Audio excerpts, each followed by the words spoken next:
yang ditulis oleh Syekh Muhammad bin Abu Bakar, yaitu sampai hadis yang ketiga. Jadi kemarin kedua. Hadis yang ketiga akan kita sampaikan. Dikatakan al-hadis tadi, hadis yang ketiga.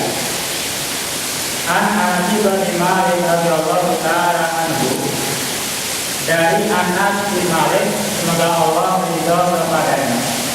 Allah berkata, Anas bin Malik, Allah Rasulullah sallallahu alaihi wasallam telah bersabda, yaitu Rasulullah sallallahu alaihi wasallam.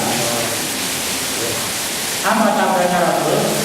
Rasul menyatakan, Innallaha sesungguhnya Allah Ta'ala yang turun ila wajhi sayyid sobahan wa masaan. Allah Subhanahu wa Ta'ala selalu memandangi, Allah selalu melihat wajah-wajah orang yang sudah tua setiap pagi dan sore hari. Jadi Allah Rasul menyatakan, Allah Subhanahu wa Ta'ala itu selalu memandang, selalu melihat wajahnya orang-orang yang sudah sepuh, yang sudah tua, baik di pagi hari dan juga di sore hari. Wa yaqul, seraya Allah berkata, Allah berfirman, Ya abdi, wahai hambaku, kata Allah, qad kabura minka, sungguh telah sampai tua pada dirimu. Dari pagi hari, sore hari, Allah memandang wajahnya orang yang sudah tua. Seraya Allah berkata, wahai hambaku, telah tua pada dirimu. Wahai qadal juga, dan telah seriput kulitmu. Wahai qadal juga, dan telah lemah, telah retak-retak akan tulang-tulangmu. Wa qarraba ajalu, dan telah mendekati, yaitu ajal. Wa kana qaduhuka ilayya fastahyi minni, kata Allah. Maka sungguh kasihan jika engkau datang menghadap aku, maka hendaklah engkau malu daripadaku. Atau dalam bahasa Arab, hal ini bisa diartikan, tidakkah engkau malu ketika datang kepadaku? Jadi ketika Allah memandangi wajah orang-orang yang sudah tua, sudah sepuh, dipandang sambil berkata, wahai hambaku, engkau sudah tua, kulitmu sudah keriput, tulangmu sudah lemah, ajal sebentar lagi datang. Sungguh kasihan jika engkau datang kepadaku dalam keadaan seperti ini. Tidakkah engkau malu daripada aku? Jadi tidakkah engkau malu denganku? Fa'ana, kata Allah, sedangkan aku sendiri adalah astahyi bin saibati. Aku merasa malu dengan sebab engkau sudah tua. A'udza bika finnar. Aku malu karena engkau sudah tua jika engkau datang kepadaku, aku lemparkan engkau ke dalam api neraka. Ini satu hadis di mana Rasul Shallallahu Alaihi Wasallam mengatakan bahwa merupakan sifat Allah, perbuatan Allah, setiap pagi dan sore selalu memandangi wajah-wajah para syekh. Dan siapa yang dimaksud dengan syekh ini? Dalam bahasa Arab nanti ada perbedaan pendapat di kalangan para ahli bahasa. Ada yang menyatakan bahwa yang dimaksud dengan kalimat syekh itu adalah setiap orang yang sudah berumur 40 tahun ke atas. Ya, itu termasuk syekh. Kita semua masuk di sini. Jadi setiap orang yang sudah berumur 40 tahun itu disebut dengan bahasa Arab syekh. Ya.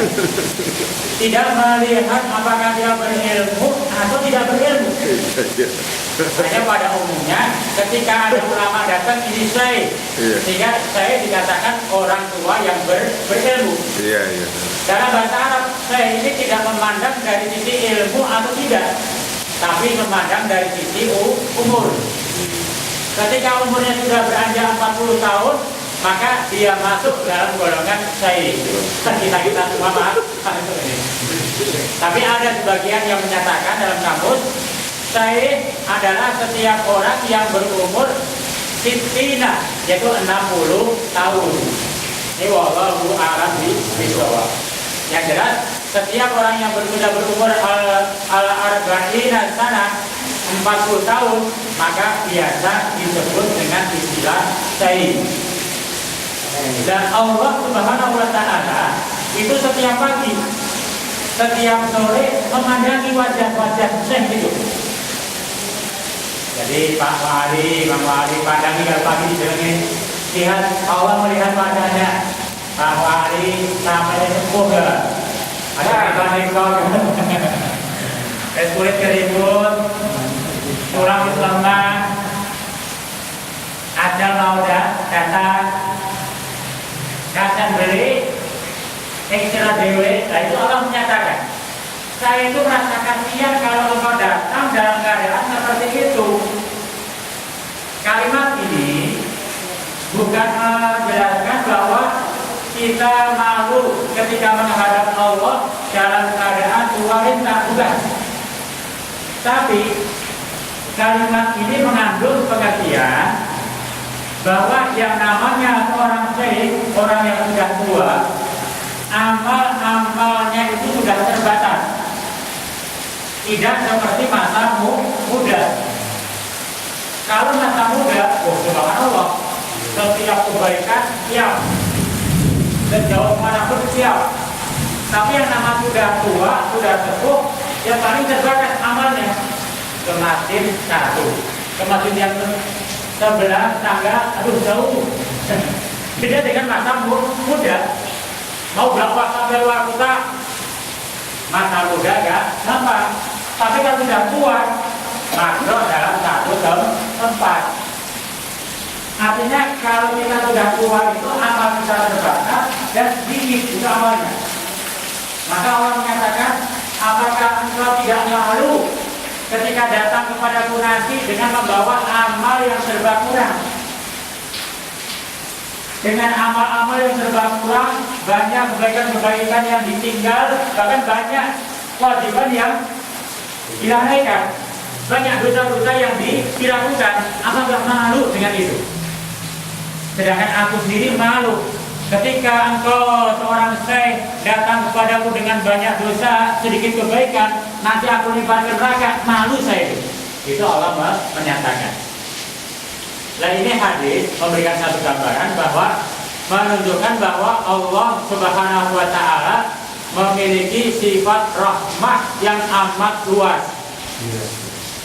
Ini bentuk kasih sayang Allah kepada hambanya, terutama sekali kepada kita-kita yang sudah sudah tua.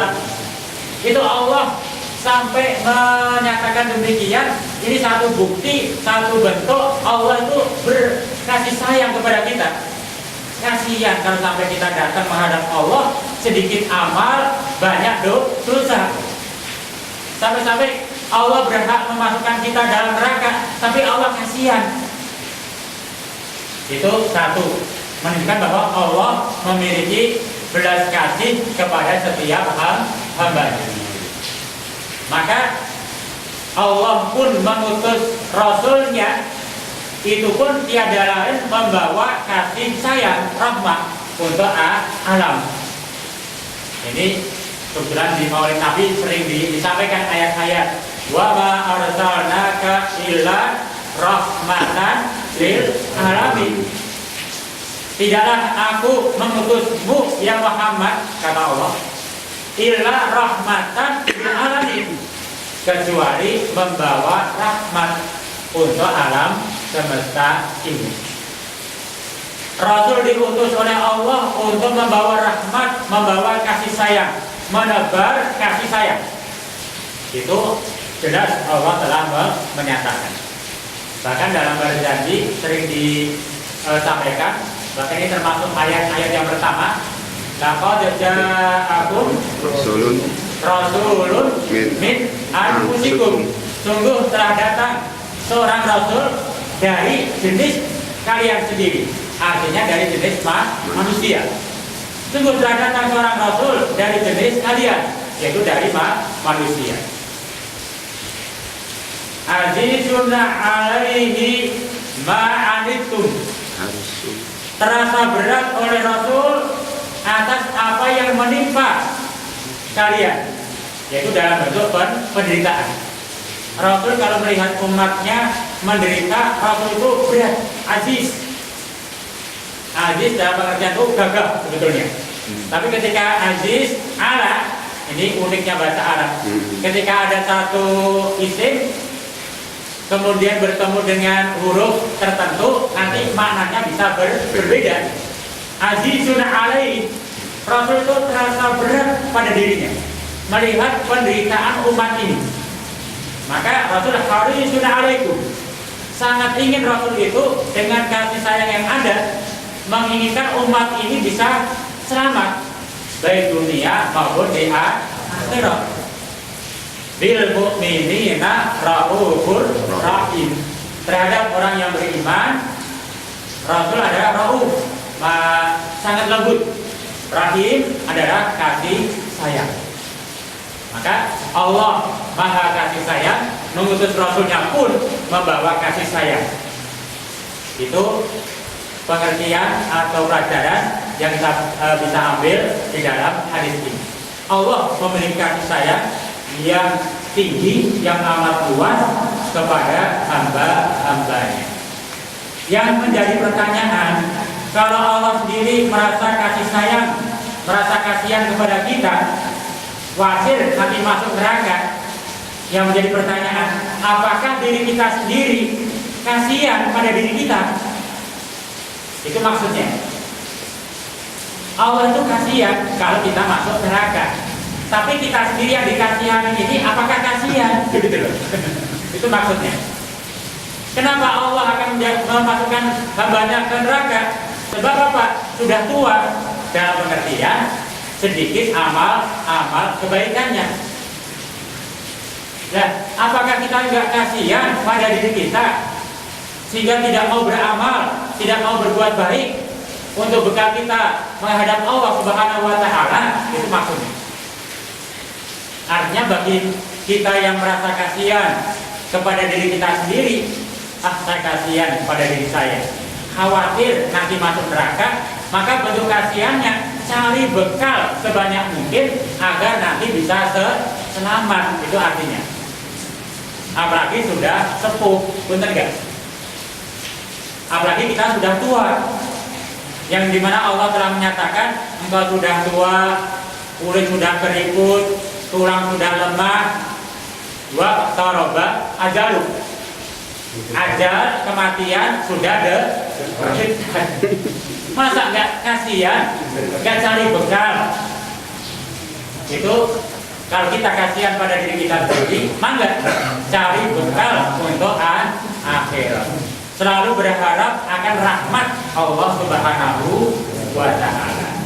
Nah, ini pun hadis memberikan satu pelajaran bahwa kalau kita sudah merasa tua, beda kalau kita masih merasa muda, lain. Kalau kita sudah merasa tua, maka hendaklah kita mempersiapkan bekal untuk menghadap Allah Subhanahu wa Ta'ala. Itu lebih pantas. Walaupun nanti kalau sudah tua, karena kita masih muda, nanti saja. Ya tidak, tua muda sama, hanya keumumannya. Ketika bicara kematian, itu yang sudah tua. Maka bagi kita yang sudah merasa, saya sudah tua, kulit sudah keriput, tulang sudah lemah, kayaknya kematian gak akan jauh lagi ini. Bekal, cari bekal sebanyak mungkin, mengharap rahmat Allah Subhanahu wa Ta'ala. Banyak-banyak beristighfar, mohon ampun kepada Allah Subhanahu wa Ta'ala. Banyak-banyak bermunajat kepada Allah Subhanahu wa Ta'ala. Itu pelajaran yang ketiga. Pelajaran yang keempat dalam hadis ini memberikan satu gambaran bahwa Allah Subhanahu wa Ta'ala mengajarkan kepada kita agar menghormati atau memuliakan yaitu setiap orang tua.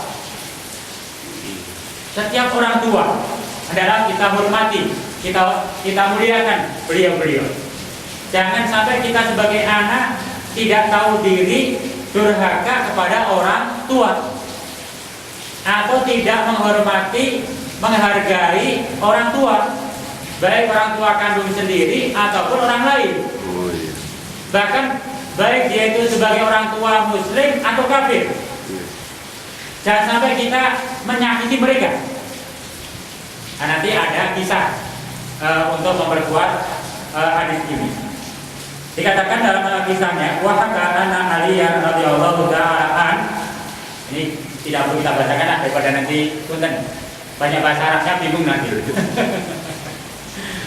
Dikisahkan, kita singkatkan saja bahwa kisah ini tentang Ali bin Abi Thalib. Ya, kisah tentang Ali bin Abi Thalib radhiyallahu ta'ala anhu. Semoga Allah meridhai kepadanya. Dikisahkan bagaimana tentang Ali ini, bahwa Ali bin Abi Thalib pada suatu hari dia pergi ke masjid untuk melaksanakan sholat subuh musri'an dalam keadaan tergesa-gesa itu. Kenapa tergesa-gesa? Karena kesiangan. Jadi ketika Ali bin Abi Thalib berangkat ke masjid sudah kesiangan untuk menunaikan sholat subuh berjamaah, itu tergesa-gesa. Ketika dalam perjalanan ia dapati syekhon, itu orang tua. Di tengah jalan dia berjalan. Maka oleh Ali bin Abi Thalib, kalau mau mendahului orang tua itu bisa, baik melalui arah kanannya atau arah kirinya. Ini orang sudah syekhon, sudah sepuh, sudah tua, jalannya adalah as-sakinah wal waqar, tenang, santai, lembut sekali. Seakan-akan tidak berpikir kapan sampainya sudah. Pokoknya dia sampai di orang tua. Jalannya santai, tenang sekali. Nah, oleh Ali bin Abi Thalib tidak mau mendahului, melewat jalan kanan sebelah kanannya atau sebelah kirinya, tidak mau Ali itu. Kenapa? Ta'ziman li syaibatihi. Sebab ini merupakan adab, satu tata krama dalam hal memuliakan orang tua atau orang yang lebih tua. Maka kalau saya dului secara uruf, yaitu secara adab tata krama, itu tidak sopan. Maka Ali bin Abi Thalib yang mendapatkan pengajaran dari Rasul, ia mengikuti dari belakangnya. Sementara sudah agak kesiangan, jalannya terlalu santai. Sudah kelihatan matahari mau terbit, hampir mau terbit, sudah tanda-tandanya ada. Tapi Ali bin Abi Thalib kekeh dalam rangka ta'ziman li syaibatihi, memuliakan orang yang lebih tua daripadanya, tidak mau nyalip, tetap ikut di belakangnya, diikuti terus. Akhirnya pas sampai di depan masjid, sampai di pintu masjid. Ketika sampai di pintu masjid, Syekh ini bukannya masuk ke masjid, malah duduk di depan pintu masjid. Nyatakan. Mungkin saking sepuh, mungkin dalam pikir Ali bin Abi Thalib, ini mungkin lagi kecapean ini bapak ini. Ampukan diri lah. Ditanya oleh Ali bin Abi Thalib, ya Syekh, tidak masuk ke masjid untuk sholat. Kemudian saya menjawab, saya Nasrani. Saya itu beragama Nasoro. Baru bisa dipahami. Kemudian kalau begitu maaf, saya mau masuk ke masjid untuk sholat. Nah, ketika Ali bin Abi Thalib masuk ke masjid, itu masih mendapati Rasul dalam keadaan rukuk yang kedua, yaitu rakaat kedua. Tapi dalam pertengahan perjalanan matahari sudah nampak mau terbit. Ali masih mendapati ruku yang kedua. Sampai Ali pun masih ikut ruku pada rakaat yang kedua. Sampai jauh, lama sekali. Rukunya Rasul itu lama sekali. Sampai lama. Setelah ruku baru tidak sujud, duduk, sujud, salam. Dan Ali pun melanjutkan daripada sholatnya. Setelah Ali bin Abi Thalib selesai dari sholat subuhnya, kemudian Ali menghampiri Rasul, bertanya, "Ya Rasulullah, mengapa engkau memanjangkan ruku yang tidak biasa engkau lakukan? Panjang saya rasakan tadi ya Rasul." Wis telat ngomong maning. Ya gak terlambat aja gak tanya. Ini Ali sudah terlambat, masih tanya, "Ya Rasul, mengapa engkau memanjangkan rukuk tadi itu? Tidak seperti biasa engkau melakukan." Kemudian dijawab oleh Rasulullah Shallallahu Alaihi Wasallam, "Iya, aku berusaha untuk melakukan sholat atau rukuk tadi seperti apa yang aku lakukan, seperti hari-hari biasa. Dan ketika aku telah membaca doa dalam rukuk, Subhanallah." Nah di sini tanda. Subhana rabbiyal azim. Ketika aku baca Subhana rabbiyal azim, diulang beberapa kali seperti biasa. Kemudian ingin sangat aku mengangkat kepala untuk i'tidal. Tapi ketika akan mengangkat kepala ini, malaikat Jibril datang kepadaku, kemudian menaruh sayap-sayapnya di punggungku, kata Rasul.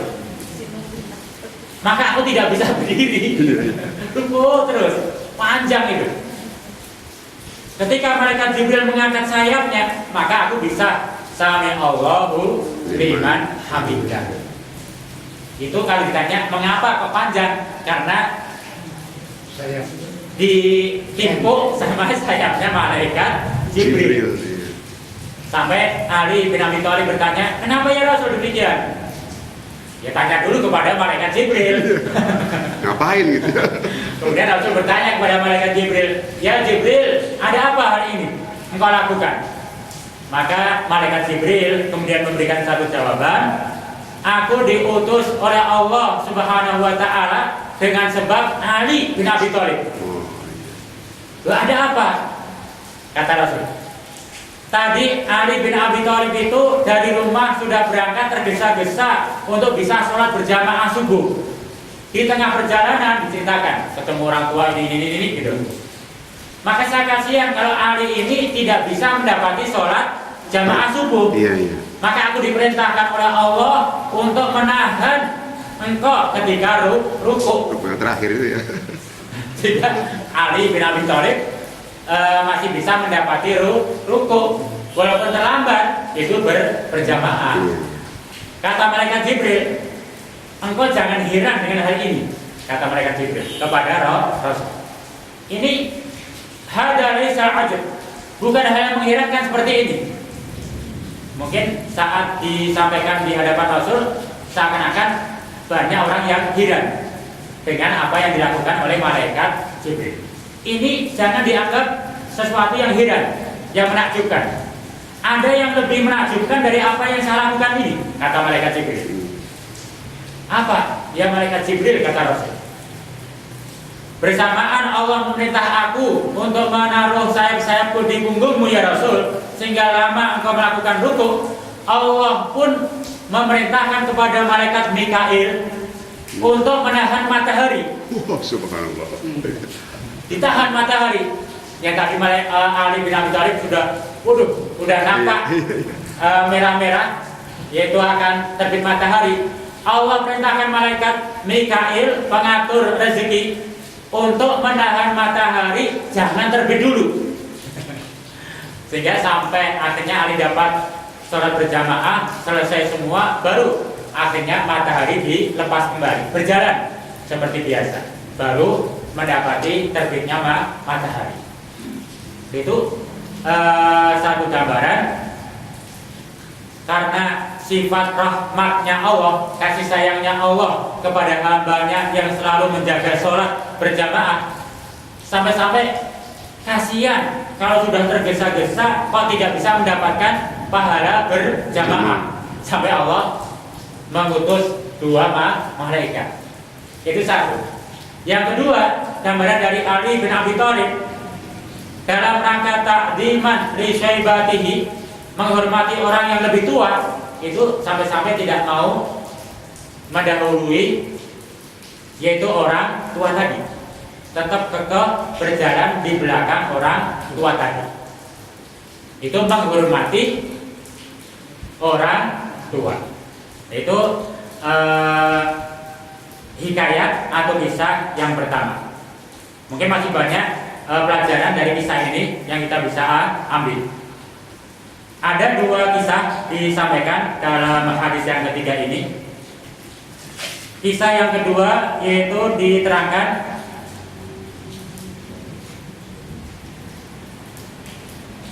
tentang seorang syekh yang terkenal, yaitu Syekh Al-Maturidi. Ini terkenal di kalangan sufi. Itu nama aslinya adalah Syekh Abu Mansur Al-Maturidi. Dikatakan bahwa ketika Ustadz Abu Mansur Al-Maturidi sudah beranjak umur 80 tahun, ini sudah sepuh ini. Sudah sepuh, sudah tua, dan mendekati akan kematiannya. Kemudian syekh ini, artinya gurunya Syekh Abu Mansur, itu memerintahkan kepada Ustadz Abu Mansur agar mencari pengganti dia. Kalau dia nanti karena sudah sepuh, sudah tua, nah apalagi syekhnya sudah tua lagi. Jadi Syekh Abu Mansurnya sudah 80 tahun, lah gurunya lebih biasanya. 100.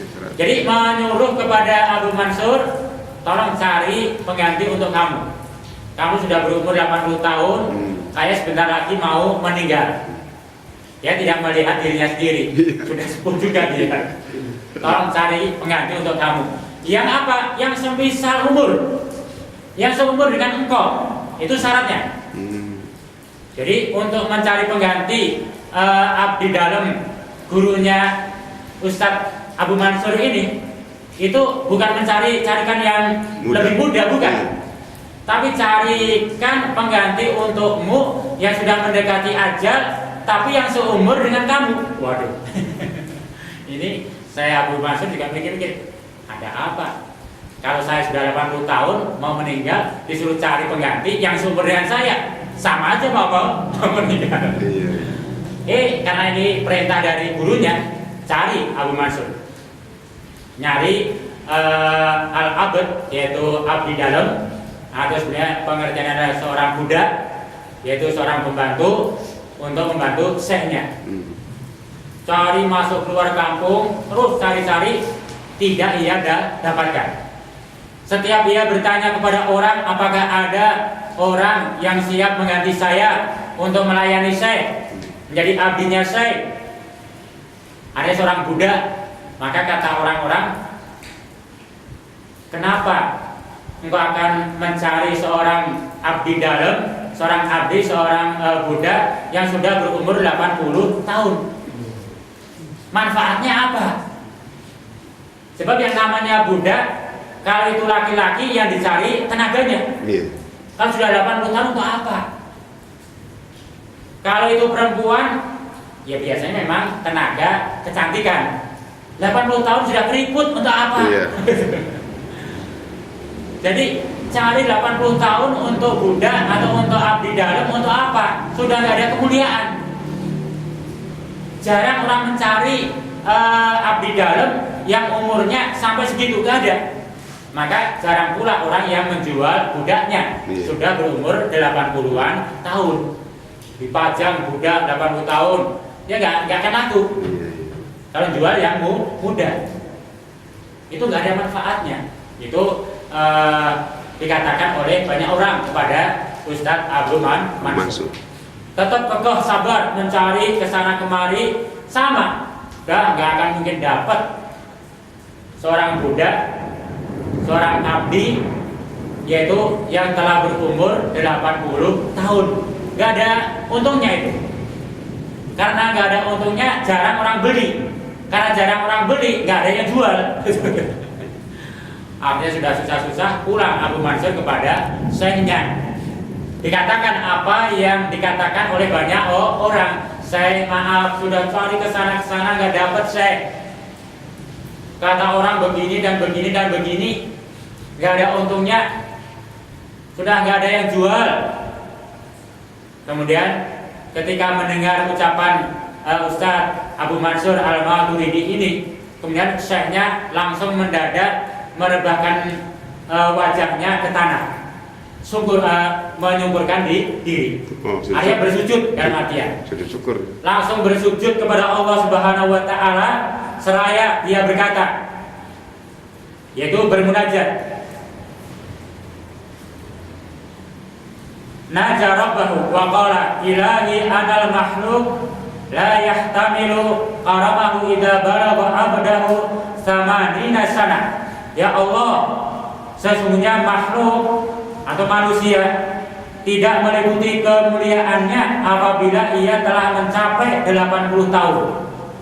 Dicari, dibeli, nggak ada, yang jual pun nggak ada. Sebab nggak ada kemuliaannya, nggak ada keuntungannya. Ba'i ya bakal ala riki bal ya takoh. Bahkan yang ada itu lemah tenaganya, retak-retak tulangnya, bahkan nggak ada yang menjualnya. Dia merasa bahwa kalau sudah umur sebegitu 80 tahun, dianggap tidak ada manfaat, tidak banyak kebaikannya dia. Maka tidak ada yang mau menjual, tidak ada yang mau membebaskan akan perbudakan ini. Maka dia syekhnya bermunajat, fa ana balaghtu samanina sana. Ya Allah, aku sekarang sudah berumur lebih dari 80 tahun. Fa kaifa la taqni minan nar wa anta karim jawadun alim ghafurun syakur. Ya Allah, aku sudah berumur lebih dari 80 tahun. Kalau di kalangan manusia 80 tahun, buru-buru ada yang mau membebaskan, nggak ada. Sebab apa? Tidak ada kemuliaan, tidak ada keuntungan.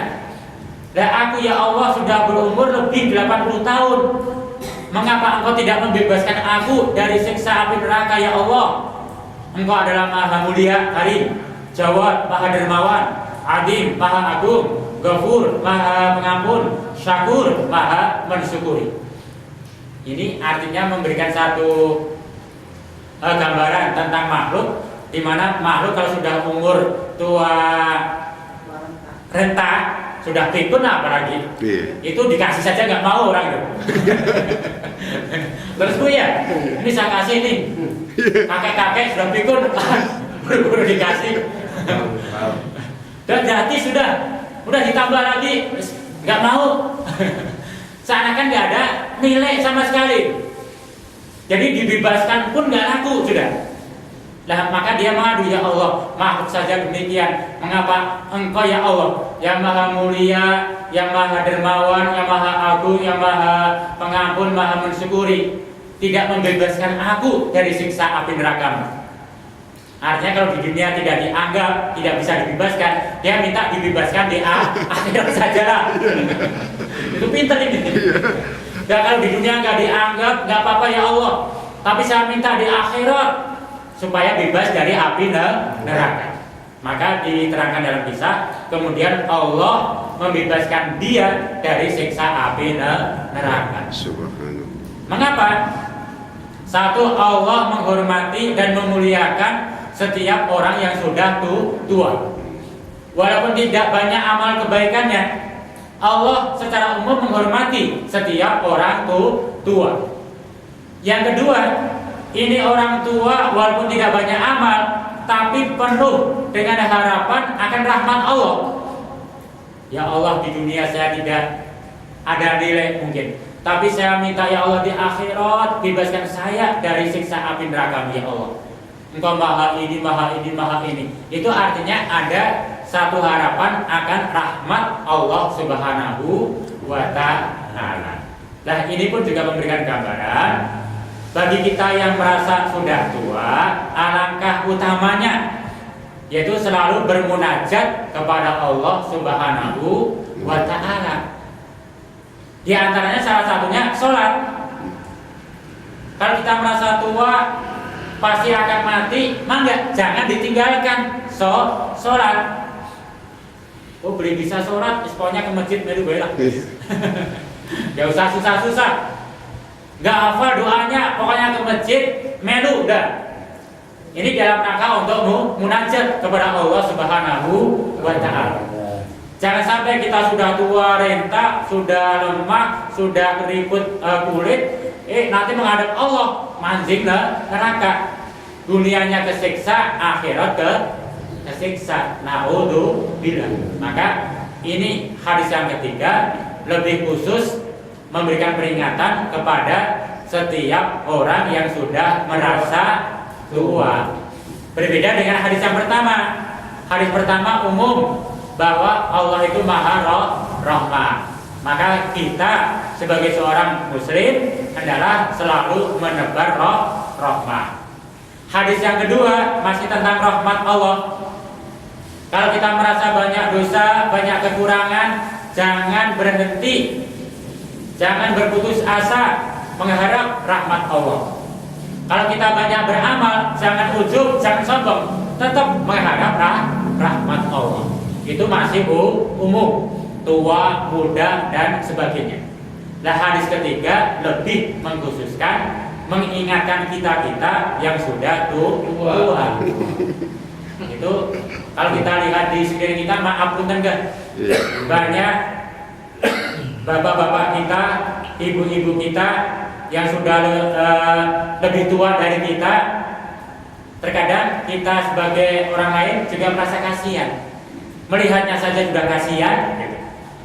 Karena melihat ketuaannya kasihan.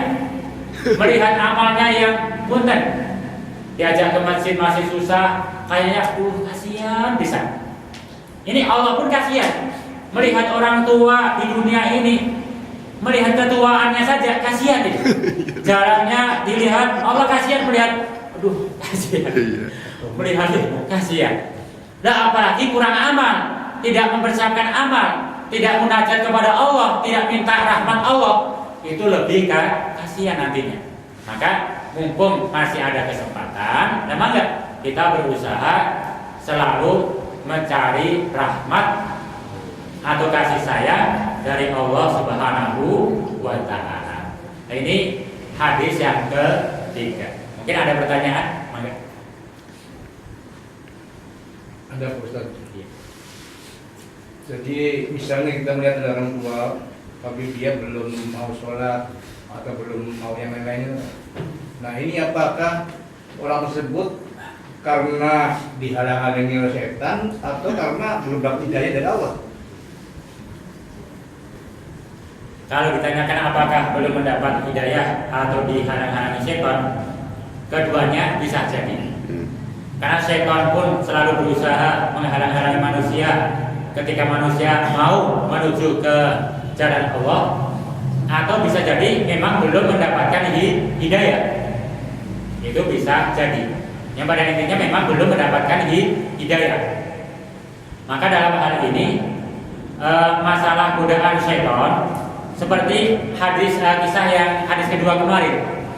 Ya Allah, Engkau telah menjadikan aku sebagai orang yang banyak maksiat ya Allah. Tapi Engkau pun karena memberikan aku 3 hal. Ada hawa nafsu, ada keremang-remangan kesesatan, sesat, salah yang remang-remang, yang tidak jelas itu salah atau tidak. Dan Engkau telah suruh iblis menggoda aku ya Allah. Walau demikian aku melakukan banyak maksiat karena tergoda 3 hal tadi. Tapi aku sebenarnya benci dengan kemaksiatan ya Allah. Itu ada kan ya kemarin? Kita kemarin berarti. Itu sampai Allah memberikan rahmatnya. Iya.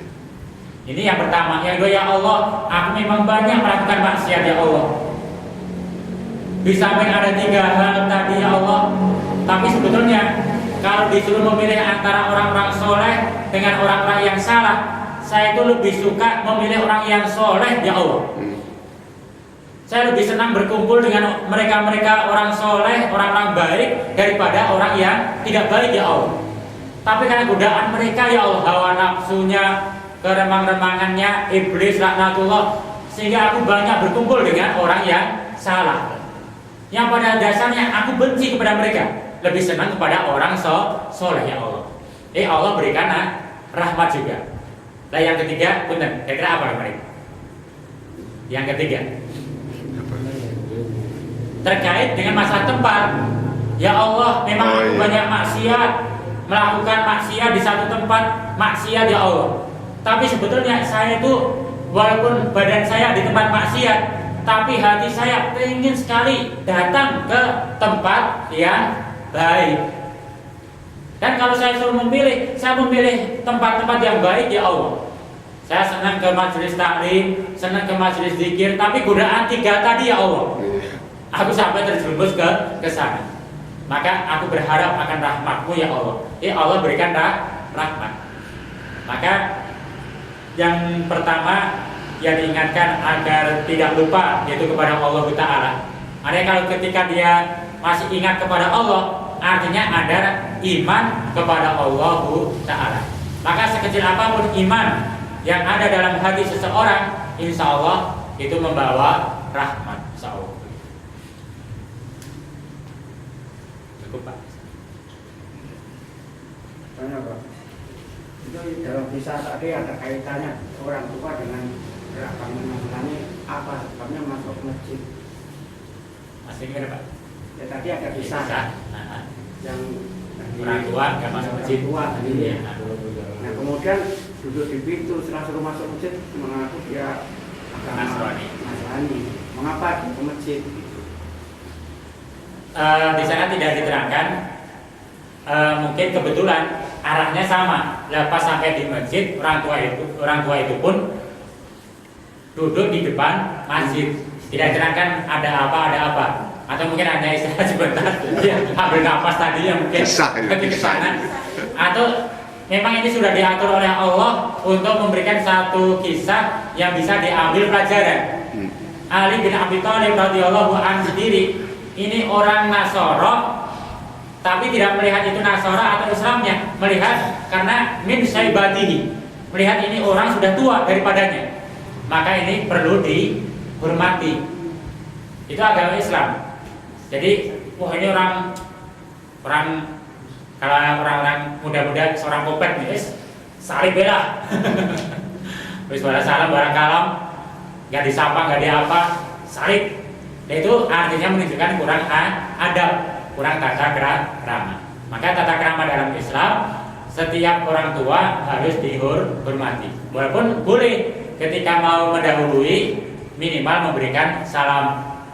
Kalau itu bukan orang Islam, yaitu memberikan sapaan.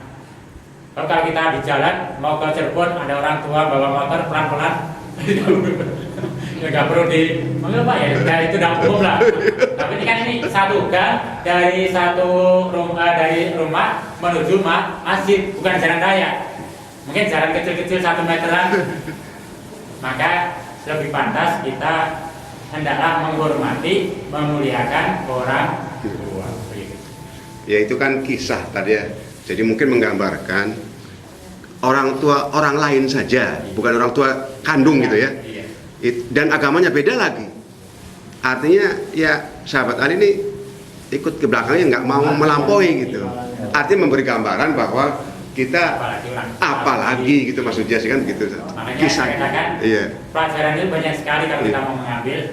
Maka bisa dikatakan ini orang Nasoro saja Ali menghormati dia. Iya, itu satu Nasoro, yang kedua itu orang tua lain, bukan ayah kandungnya sendiri. Itu sampai sedemikian rupa Islam mengajarkan untuk menghormati orang tua. Dan apalagi kepada orang tua kandungnya sendiri, itu lebih berhak untuk dimuliakan, untuk lebih dihormati. Maka Islam memang mengajarkan setelah Allah perintahkan wa qadara rabbuka alla ta'budu illa iyyahu wa bil walidaini ihsana. Berbuat ihsan. Berbuat ihsan bukan hanya mencukupi kebutuhan-kebutuhannya, tapi mempergauli dengan cara yang mulia, yang baik. Berusaha untuk menyenangkan orang tua itu bagaimana? Baik dengan ucapan ataupun dengan perbuatan. Itu artinya berbuat ihsan.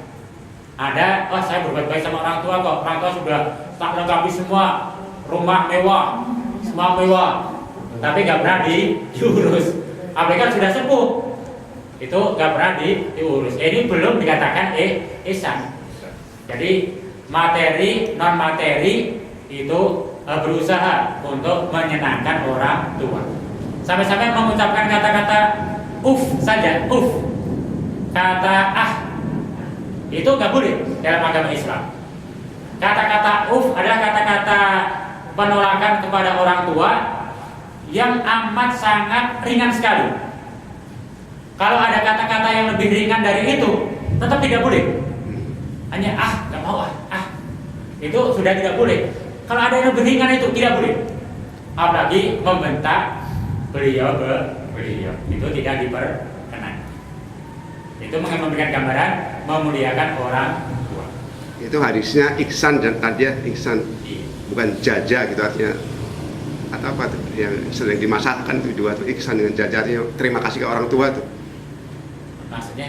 Artinya ada yang memberikan secara lebih atau pas-pas saja gitu memberikannya gitu. Pada intinya berbuat ihsan itu birrul walidain, yaitu selalu berusaha untuk menyenangkan orang tua, baik secara kejiwaan ataupun secara dohiriyah. Bagaimana orang tua itu bisa merasa senang, itu bagaimana? Tanpa menyalahi aturan syariat agama Islam. Itu yang masih ada orang tuanya Ustaz.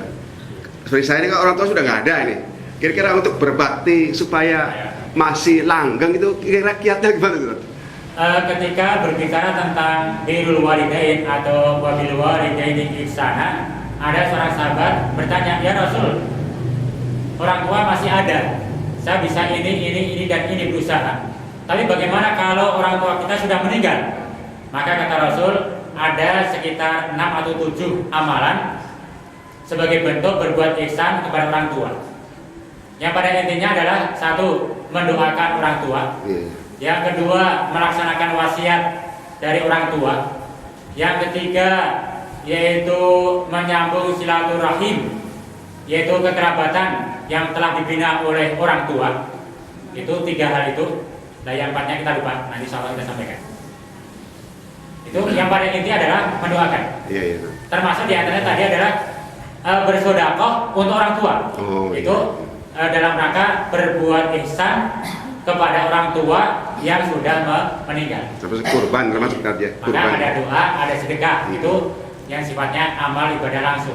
Nanti ada termasuk menyambung silaturahim, yaitu dengan kerabat orang tua, teman-temannya dulu disambangi lagi dan seterusnya. Termasuk melaksanakan amanah, wasiat dan seterusnya. Yaitu diantaranya menghajikan. Ya termasuk sedekah menghajikan. Iya, sedekah. Itu menghajikan orang. Korban haji itu tadi.